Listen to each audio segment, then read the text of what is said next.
Assalamualaikum warahmatullahi wabarakatuh.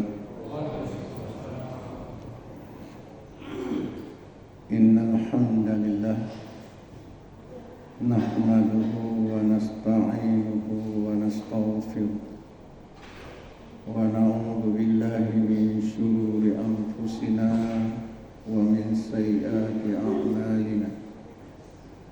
Man yahdihillahu fala mudilla lahu wa man yudlil fala hadiya lahu. Asyhadu an la ilaha illallah wahdahu la syarika lahu wa asyhadu anna Muhammadan 'abduhu wa rasuluh. Allahumma fashalli wa sallim wa barik ala Muhammad wa ala alihi wa ashabihi wa man tabi'ahum bi ihsanin ila yaumiddin. Hamba Allah, jamaah balai Tajuddin yang dimuliakan oleh Allah, kita selalu saja bersyukur atas seluruh nikmat Allah.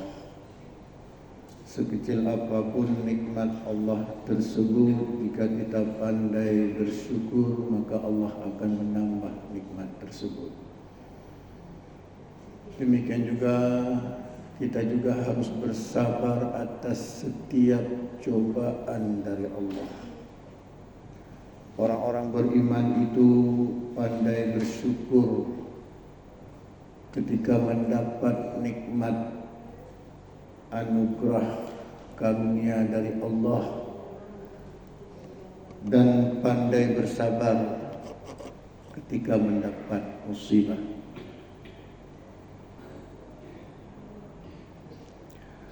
Hamba Allah, baru saja terjadi musibah. Saudara kita, abang kita, atau adik kita, Bapak Sadiman, sedang diuji oleh Allah.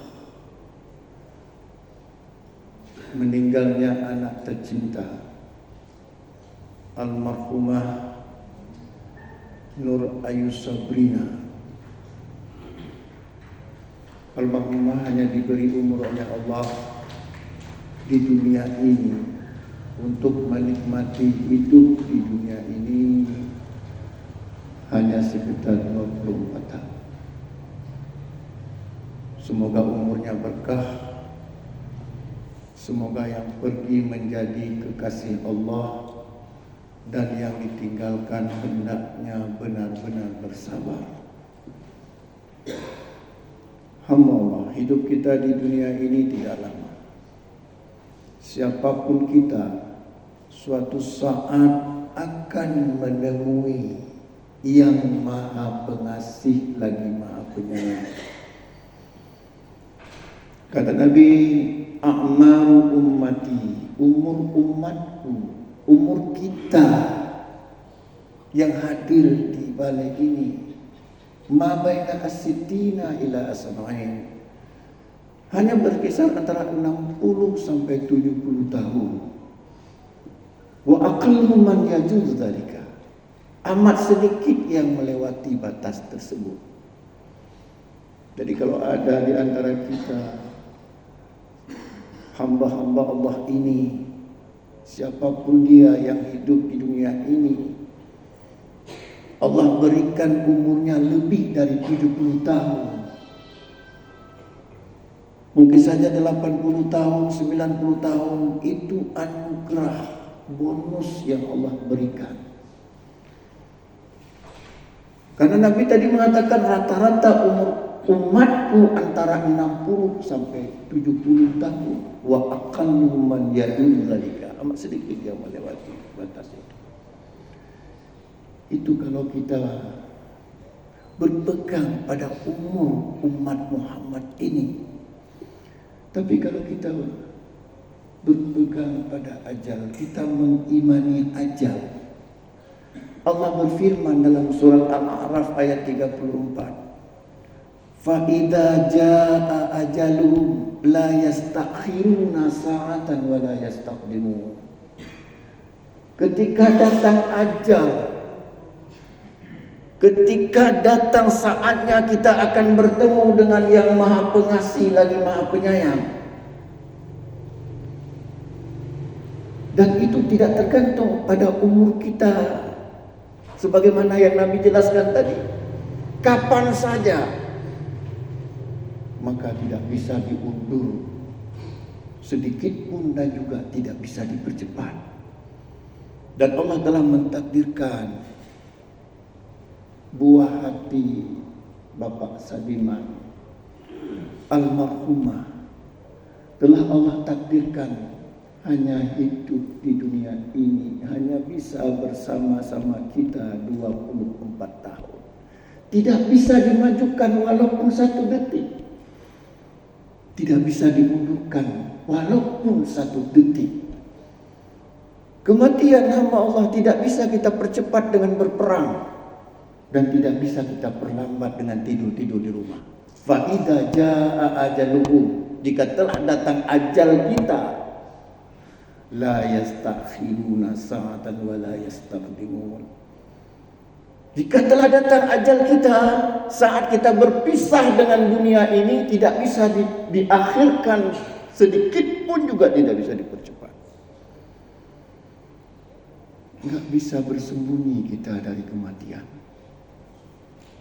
Kematian itu hamba Allah seperti bayang-bayang kita. Kemanapun kita pergi, bayang-bayang akan ikut kita. Sekencang apapun kita berlari menghindari bayang-bayang tetap akan bersama kita. Sehingga Allah berfirman dalam surah An-Nisa ayat 78. Ainama takunu yudrikumul maut walau kuntum fi burujin musyayyadah. Di mana saja kamu berada, kata Allah, maut tetap akan menjemputmu walaupun kamu bersembunyi di benteng yang kokoh. Ingatlah hamba Allah, takdir Allah itu tidak bisa dirubah. Tapi itu rahasia.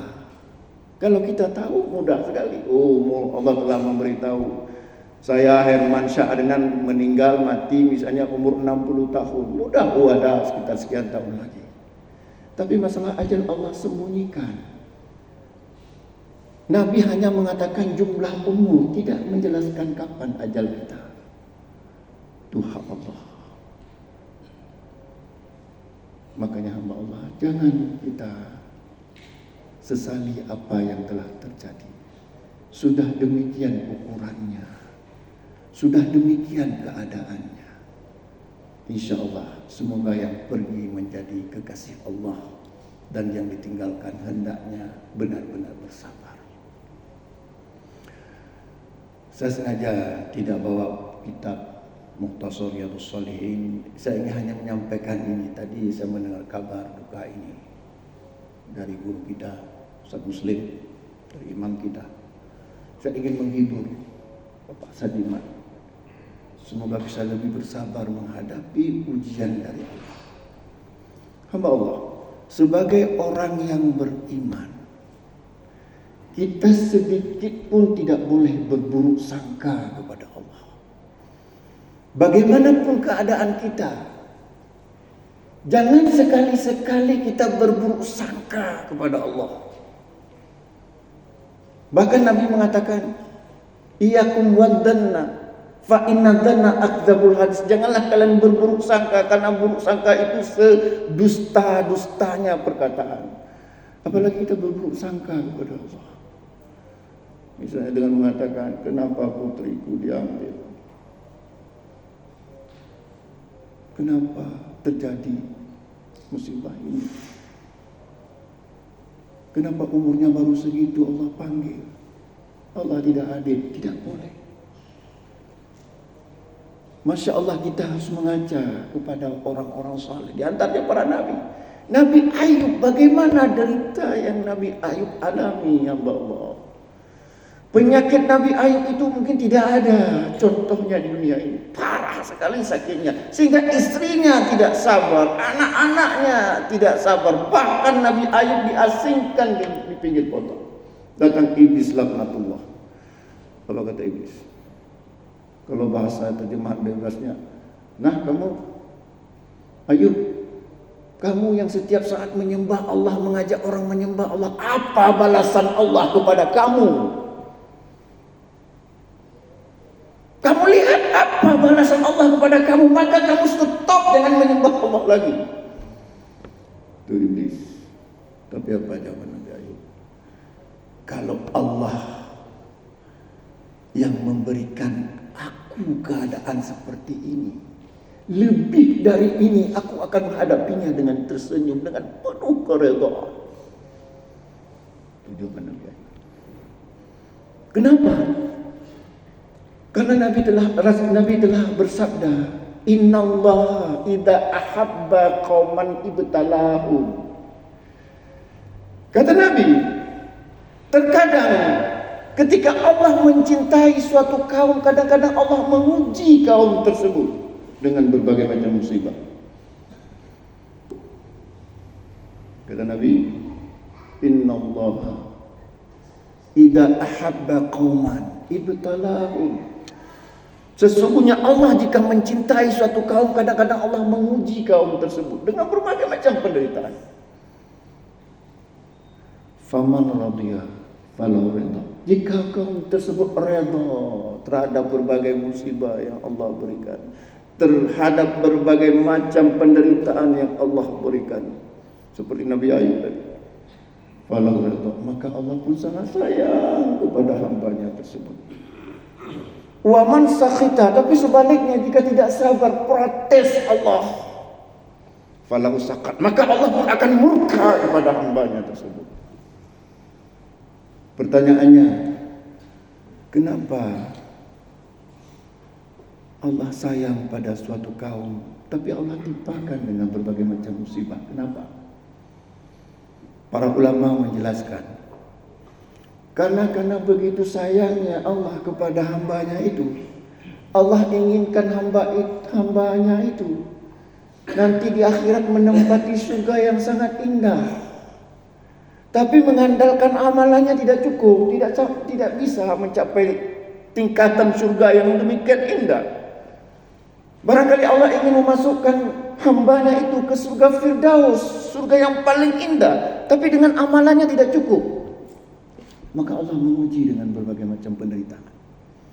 Sehingga Nabi mengatakan, misalnya di antara sekian banyak hadisnya, kata Nabi, ma min muslim yushakku syokatan fama fuqaha illa kutiba lahu biha darajatun wa muhiyat anhu biha khati'atun. Kata Nabi, tidaklah seorang muslim dia mendapat musibah hanya terinjak duri, fama fuqaha, atau lebih rendah dari terinjak duri. Apalah musibah terinjak duri atau lebih rendah dari terinjak duri? Apa musibahnya? Mungkin hanya tersenggol kursi ini saja. Tapi bersabar. Illa kutiba lahu biha darajatun wa muhiyat anhu biha khati'atun. Karena bersabar hanya terinjak duri, Allah angkat satu derajat hamba yang bersabar terinjak duri tadi, dan Allah menghapuskan satu dosa. Itu musibahnya apa? Terinjak duri. Bagaimana dengan musibah kehilangan orang yang kita cintai, kehilangan orang yang kita sayangi? Seberapa tinggi Allah angkat derajat, seberapa banyak dosa yang Allah hapuskan. Bukankah akhirnya sudah cukup bekal menuju surga Firdaus? Sudah ada tiket, sudah sanggup beli tiket untuk menuju surga Firdaus. Padahal tadi kalau mengandalkan amalannya nggak cukup. Dalam riwayat yang lain, juga diriwayatkan oleh Imam Muslim dan lainnya, Nabi bersabda, ma yazalul bala bil mu'mini wal mu'minah. senantiasa bala. Apa itu bala? Musibah, penderitaan. Senantiasa penderitaan, bala, musibah menimpa seorang mukmin atau mukminah. Fi nafsihi, di mana bala itu, penderitaan itu menimpa badannya, menimpa dirinya. Apa contohnya? Kita sakit sekian lama enggak sembuh-sembuh. Ketika kita periksa sudah stadium 3, stadium 4. Menimpa kita penyakit. Wa waladi, atau musibah itu menimpa anak-anaknya. Seperti hari ini Bapak Saliman kehilangan Ananda almarhumah. Wa mali, atau musibah itu menimpa hartanya. Harta yang disayang-sayangi, dikumpulkan sekian puluh tahun, tiba-tiba hilang. Hingga orang yang mendapat musibah terus menerus, beruntun, terus menerus, hatta yalqallah, hingga dia bertemu dengan Allah, meninggal dunia dia. Wa ma alaihi khati'atun, tidak ada dosa lagi sedikit pun, bersih dia. Masya Allah. Cemburu gak kita? Cemburu. Mungkin kalau kita tahu hakikat ini, ya Allah. Tapi gak boleh juga ya, kita minta sakit. Ini kabar gembira bagi orang yang sabar menghadapi musibah.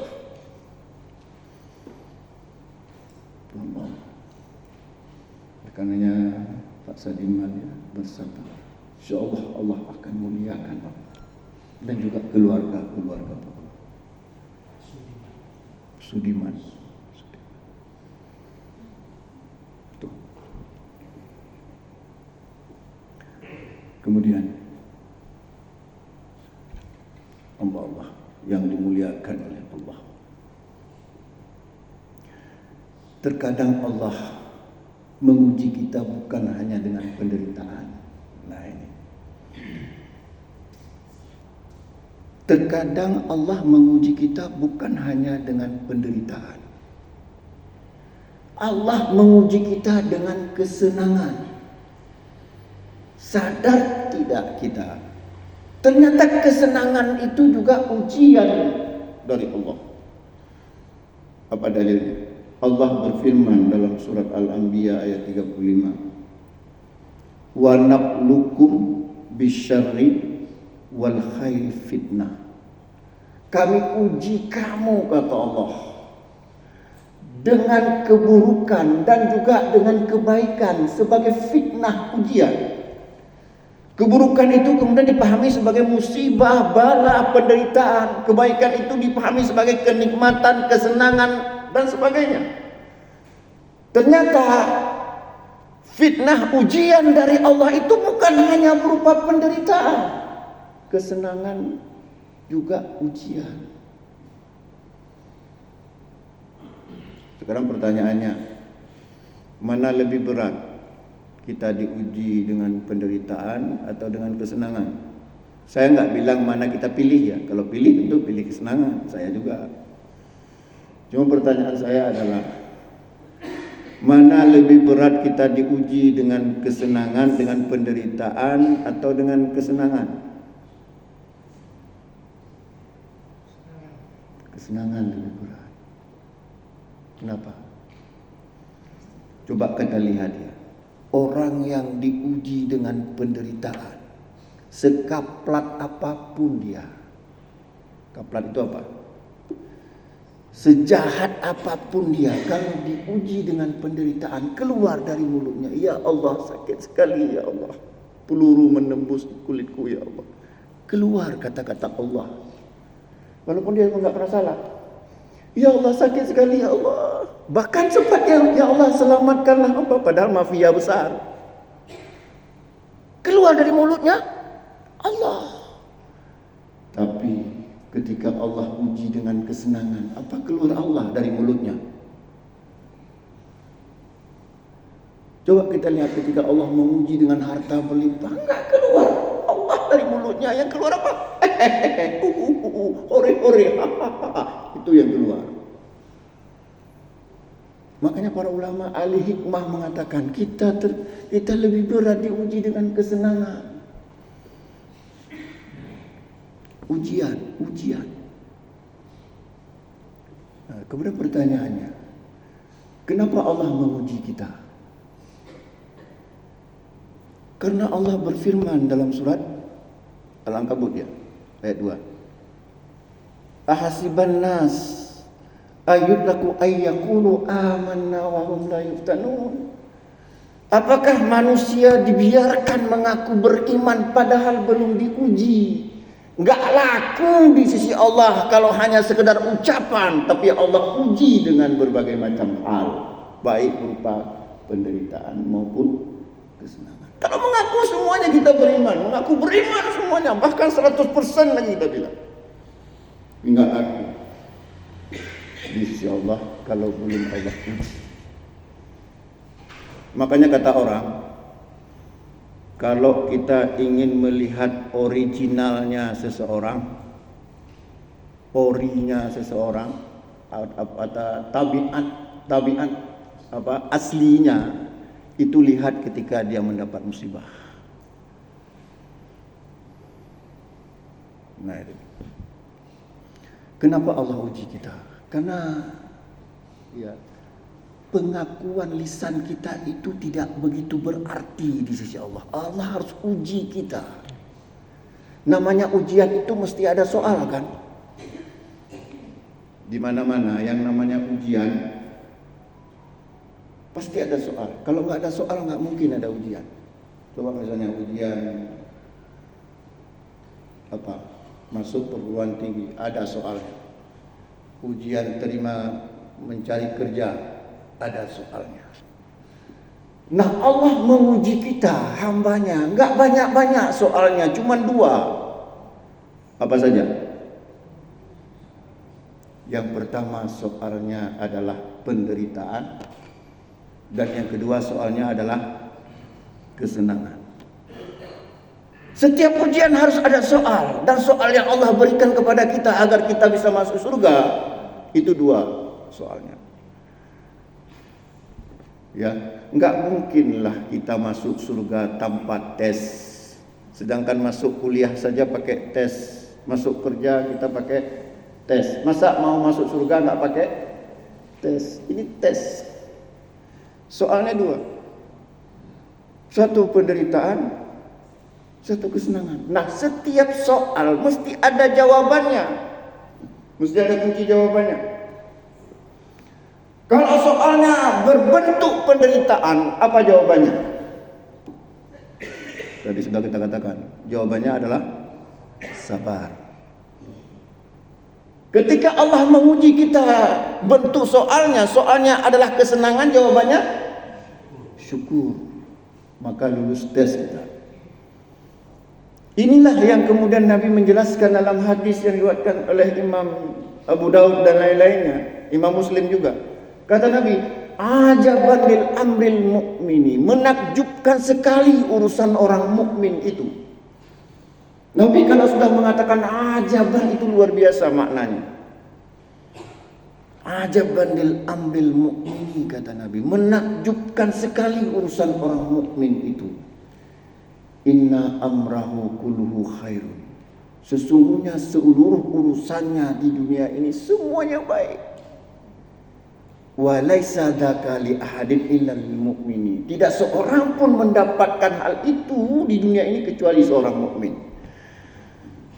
Ada apa sampai Nabi mengatakan ajaban? Ternyata Nabi mengatakan in asabathu sarra.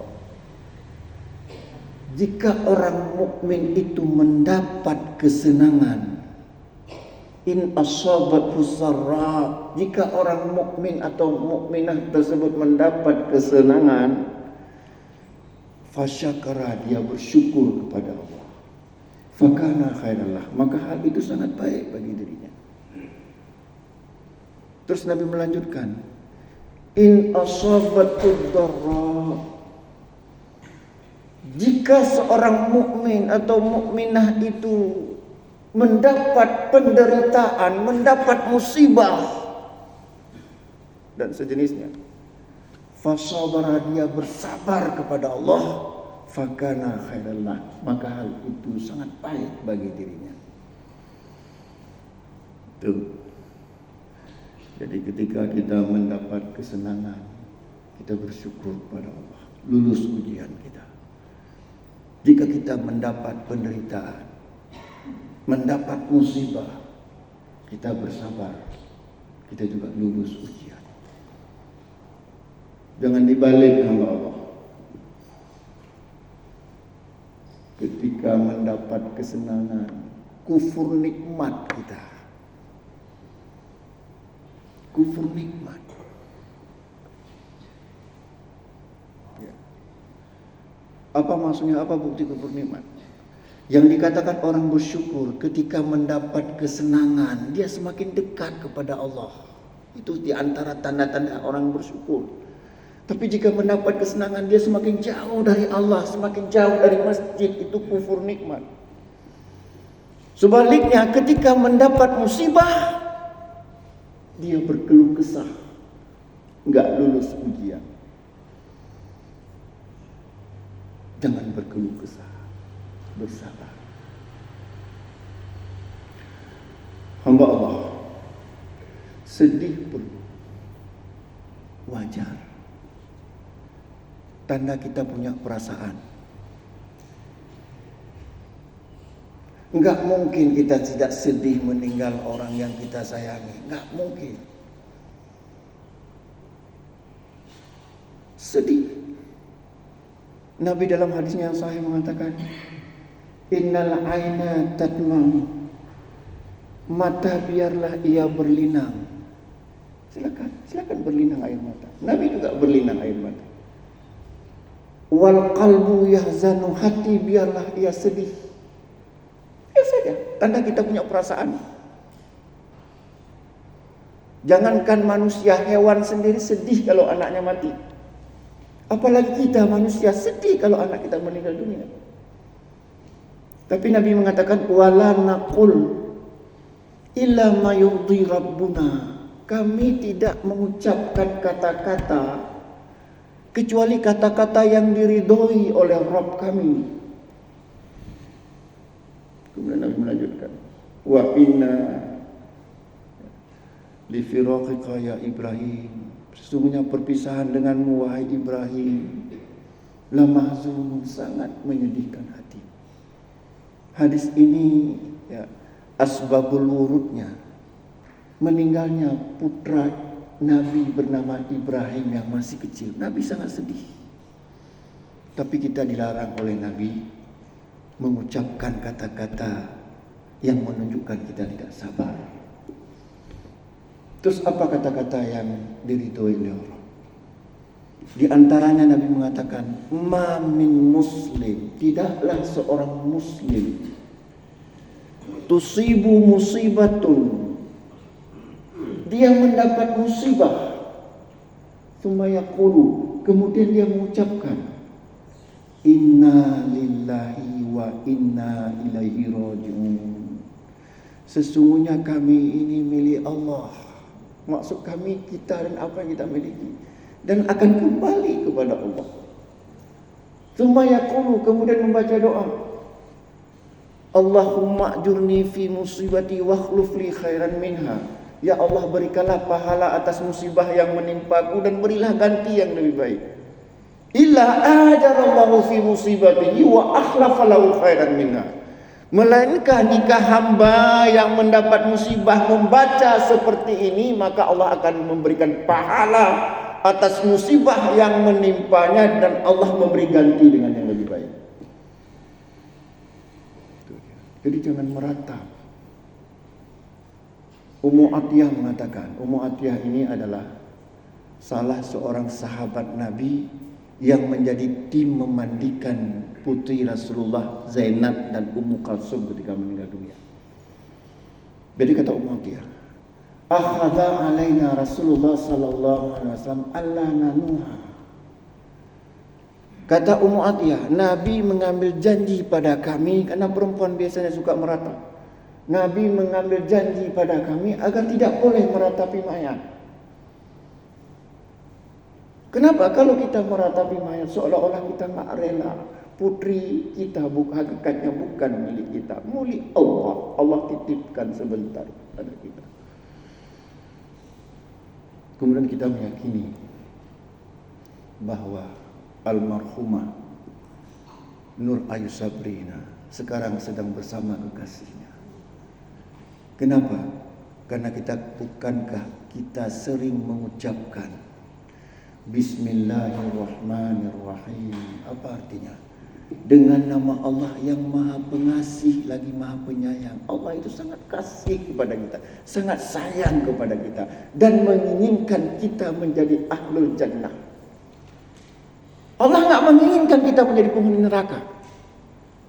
Kemudian Allah berfirman dalam surah Al-Baqarah ayat 165, walladzina amanu asyaddu hubban lillah. Orang-orang yang beriman amat besar cintanya kepada Allah.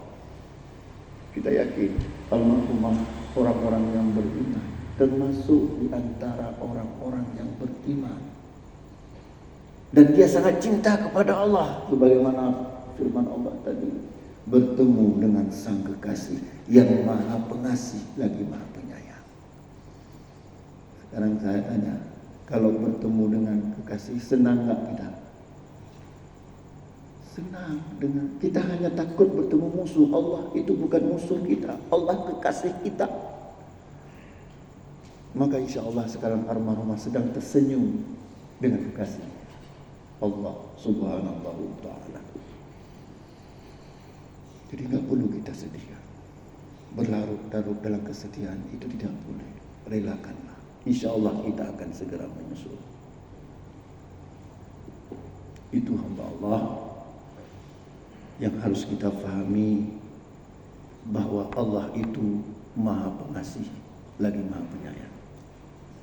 Yang terakhir sedikit lagi, apa buktinya Allah sangat sayang kepada kita? Apa buktinya? Banyak sekali buktinya. Di antara coba kita perhatikan hadis ini yang diriwayatkan oleh Imam At-Tirmidzi dan lainnya.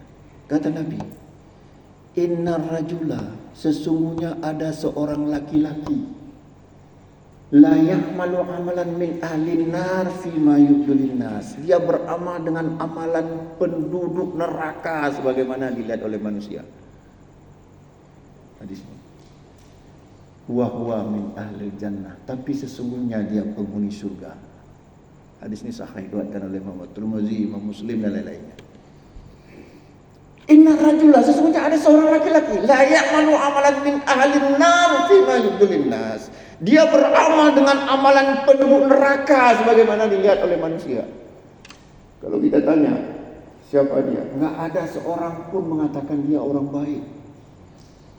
Semua komen yang keluar dari mulut manusia mengatakan dia memang manusia neraka jahanam, bandit besar atau apalah. Tetapi kata Rasulullah apa? Wa huwa min ahlil jannah. Sesungguhnya dia penghuni surga. Kenapa? Karena kasih sayang Allah, Allah Maha Pengampun. Sebelum nyawanya sampai di tenggorokan, dia bertobat kepada Allah. Allah menerima tobatnya karena Allah menginginkan dia masuk surga. Allah nggak ingin dia masuk neraka. Sebelum nyawanya sampai di tenggorokan, dia bertobat kepada Allah dengan sebenar-benarnya, dan Allah mengampunkan, menghapuskan seluruh dosanya, sehingga dia menjadi penghuni surga. Innallaha yaqbalu taubatal 'abdi ma lam yughargir. Sesungguhnya Allah akan menerima tobat seorang hambanya sebelum nyawanya sampai di tenggorokan. Kalau bukan karena kasih sayang Allah, bagaimana mungkin kita seperti itu? Padahal di dunia ini semua mengutuk dia, tapi ternyata dia penghuni surga. Kenapa? Karena Allah Maha Pengasih lagi Maha Penyayang dan Maha Pengampun. Silakan, ada yang mau bertanya?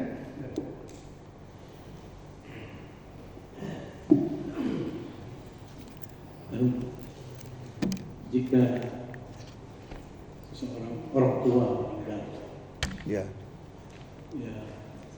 sesuai dengan sabda Nabi bahwa ada 3 amalan yang terus bisa mendapatkan pahala. Iya. Amal jariah yang bermanfaat dan doa yang saleh. Nah ini jika umpamanya seorang anak Iya. yang meninggal, ya anak mungkin belum sempat banyak itu beramal jariah, yang kecil kemungkinan. Iya. Ilmu juga mungkin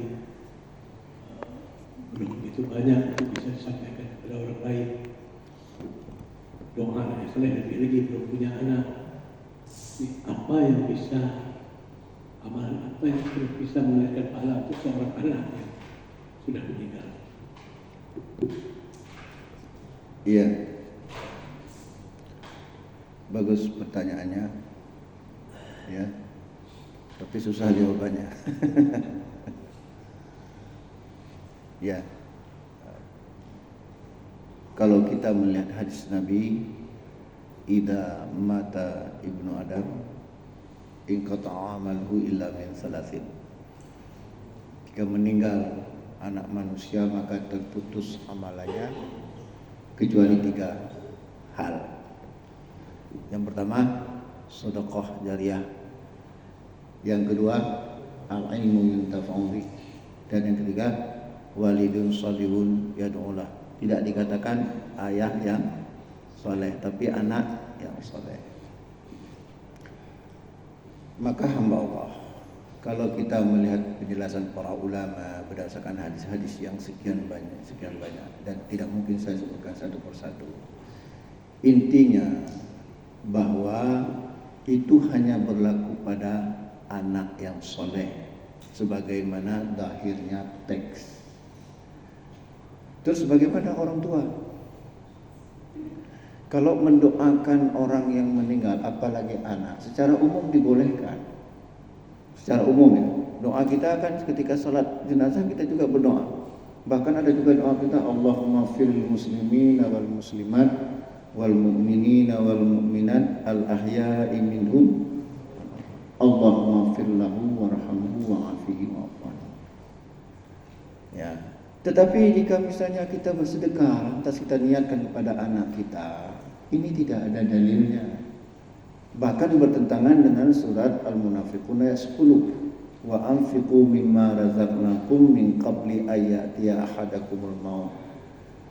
Fayaqula rabbi laula akhartani ila ajalin qarib fa asaddaqa wa akum minas shalihin. Berinfaklah oleh kalian dari rezeki yang Allah berikan sebelum datang kematian. Dan orang-orang yang sudah terlanjur mati atau akan mati, telah terlanjur mati, mereka mengatakan, ya Allah, seandainya engkau bisa menangguhkan kematianku sebentar saja. Untuk apa? Fa'asaddaqa, aku ingin bersedekah, wa aku minas shalihin, dan aku ingin beramal saleh, menjadi orang-orang saleh. Nah, lantas pertanyaannya, apa yang bisa dilakukan oleh orang tua? Mendoakan, silakan mendoakan. Tapi kalau bersedekah itu pahalanya hanya untuk ayahnya saja, bukan kepada anak.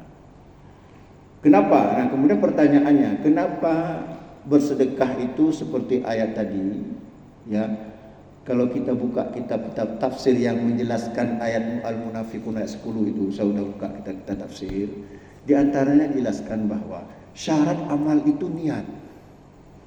Nah, orang niat itu butuh orang yang masih hidup. Orang meninggal itu nggak bisa berniat. Nah, kemudian dijelaskan lagi, seandainya orang sempat berniat sebelum mati, ya. Contoh misalnya anak tadi, ya. Dia sebelum meninggal dia pesan sama ayahnya, ya, saya ada uang ya 1 juta. Nanti kalau saya mati kasih ya, ke Balai An-Nur misalnya atau ke Balai sana, tiba-tiba dia meninggal, itu boleh karena dia sempat berniat. Nah, karena syarat diterimanya amal itu diantaranya yang pertama niat, innamal a'malu binniyat. Nah, yang berniat itu orang yang masih hidup, kecuali nadar. Makanya orang kadang-kadang mengambil hadis-hadis tentang sedekah, ya Rasulullah, ibuku meninggal dunia, bolehkah? Itu para ulama menafsirkannya diantaranya itu maksudnya nadar. Ya, karena sudah azan, insyaallah kapan-kapan kita sambung lagi. Kira-kira seperti itu. Mudah-mudahan ada manfaatnya. Aqulu biqouli hadza fastaghfiruhu innahu ghafurur rahim. Wassalamualaikum warahmatullahi wabarakatuh.